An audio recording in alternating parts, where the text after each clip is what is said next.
What's that? Hi, we're back. Did you miss us? Well, hopefully your aim will improve, but you never know. First of all, I'd like to take this opportunity to thank the Great and Mighty Assembly for providing us with one of our air conditioners this evening. Which, for those of you, I don't know how many were here last night, but I would like to say thank you to everybody who turned up last night, hung out, and just stayed no matter how hot and how brutal it really was. So thank you very much. I'd like to thank the family again for making it somewhat less hot and brutal, which is not really your thing. Yes. We've known each other now for a couple of years. She is my all-time favorite alter ego, aside from my own. Ladies and gentlemen, the family. Thank you, everybody. Well, much like some of our other performers, I've got a couple of things that I want to do tonight. When I was thinking about the theme being dreaming, I'm thinking, you know, that's kind of warm and fuzzy. And like Dave said, that's not really my thing. So I was going through some of the stuff that I've either written or been talking about recently, and I thought, well, nightmares are dreams, right? I got a couple of those. I got two. One of them involves Chris Carter's X-Files, for those of you that are counting. And the other one involves the reason why I'm not seeing this guy anymore. And it involves an awful lot of bleach. So a few of you may have heard this story. So, I don't know, which one would you like first? I got both of them. Bleach? All right. You asked for this right after we've eaten. I'd just like to put that out there.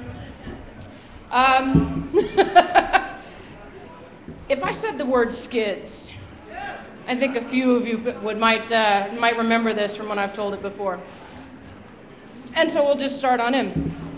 Skids and I were in this quasi-fuck-buddy relationship orbit around each other for a couple of months thereabout. And I wasn't exactly sure what it was. I mean, yeah, I wanted to like the guy. I really did. He was genuine, adoring, and really into a good number of the same things I was as far as the bedroom was concerned. Still, you know, I never really felt that tug of, this could really be more. Perhaps given time, you know, I would have. However, there is a good, solid reason why he's called Skids. There was a night I was feeling a little alone, a little bored, and a little bit more than a little frisky. And I called him, and I says, you know, what are you up to? And he'd been doing a little heavy lifting earlier in the day, but had pretty much called it quits by the time I called. And I asked if he'd like to get some dinner, maybe watch a movie, hang out, or even lock the doors and curl up with a good flail. He said he'd love to, but he needed to clean up a bit before, so he'd see me in about an hour and a half. All right, I can deal with that. We ended up getting takeout and watching B movies at home, entwined on the bed. My flat screen was in there, and because my ex had taken the bigger one we'd bought with our tax return since I was keeping all the furniture. He'd kicked off his shoes, but it wasn't until later that I got a whiff of his feet. Oh boy, they were ripe. And this is coming from somebody who has a penchant for blue cheese. Let's just let that fester a bit. Well, and you know what? It's been said that I accept as eccentricities flaws that other people would look at and say, danger, Will Robinson, that's a red flag. As I get a little bit older and a little further removed from the relevant situations, I'm starting to agree with this assessment. At the time, I wasn't thinking, does this guy not know what it means to clean up? I mean, for fuck's sake, the last thing I know would included soap.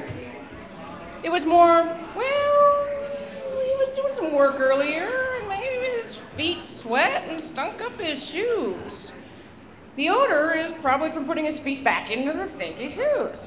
I know. It should have ended there, but it didn't. Eventually, the clothes came off and we're rolling around in a kinky tickle fight. You know, ones where one of us has the flail and the other has the crop, and you try and smack the other on the ass while protecting your own. He's got the flail and taking aim at my backside. I've got the crop and I'm giggling and returning fire. And I'll have you know I landed some good ones too, because that smack is damn satisfying. All the while, his asshole must have been pleased with itself since it was doing some talking. He let a few farts go. I get it.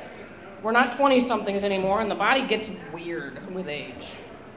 And there was some cabbage with dinner. I mean, you know, Chinese, mushu pork. It happens, I get it. Maybe it just works faster on him. Regardless, I should have taken that as a sign, one that read, "Abandon hope, all ye who enter here." It should have ended in that moment. However, it didn't. In the end, we did actually have sex. The smack and tickle was foreplay, and while rolling around and the post-fuck cuddling was over, it was time for the two of us to part ways. I walked into the door, bid him goodnight, and headed back up to my bedroom for a good night's sleep. I had to work in the morning. As soon as I opened the door to my boudoir, my nasal passages are held up at gunpoint by a stench asking nothing less than my sanity and the remains of my dinner in my stomach as ransom. Oh my God! What is that? I pull my shirt up over my nose and I hope that the tears from my watering eyes don't blur my vision to the point where I can't see. I beat a hasty and nauseated retreat to the hall and I rip open the linen closet door and look for my weapon, the giant Sam's Club-sized bottle of Febreze.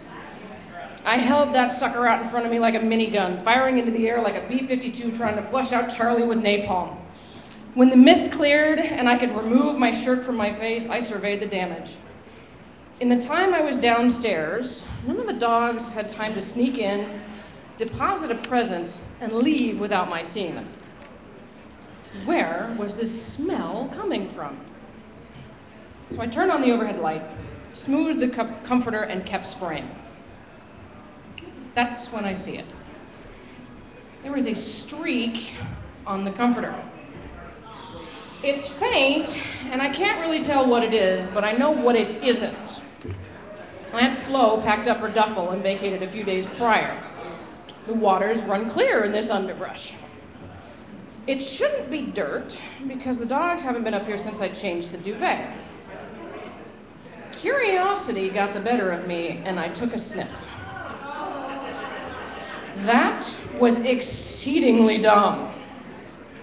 The roar that followed came from some otherworldly place within my body, beginning in my lungs and hurtled into the mattress at the speed of repulsion. I bellowed at that revelation that there was a shit stain on my bed. Now let me clarify. This was not, as the industry calls it, Santorum. There was no tush play involved in the making of this laundry emergency. Did I mention the farts? Let's amend that. The DEFCON rating of those has been raised to sharts. How do you not know you've left crumbs in your butt crack after you rip one? I mean, really? Right then and there, whatever that whole interaction we had was over. As I pulled on my elbow-length industrial rubber gloves to change the sheets with, I decided that this would be the last time I'd see Skids on purpose. However, on the other hand, I can now say that I'm one of the small number of straight women who can lay claim to literally doing the crap out of somebody. We have minors in the house. That alone is worth all the bleach I had to use to make sure I wasn't going to get hepatitis in my sleep. I also managed to get a blog post out of it, and you sick fuckers managed to get a laugh, so. As an addendum to this particular story, the friend that kind of got us together and set us up on this, they were friends before we had met, and I call her up and I say, "Sweetie, I got a problem." And I proceed to tell her about my evening. And I had waited about 3 or 4 nights before I called her and told her about this.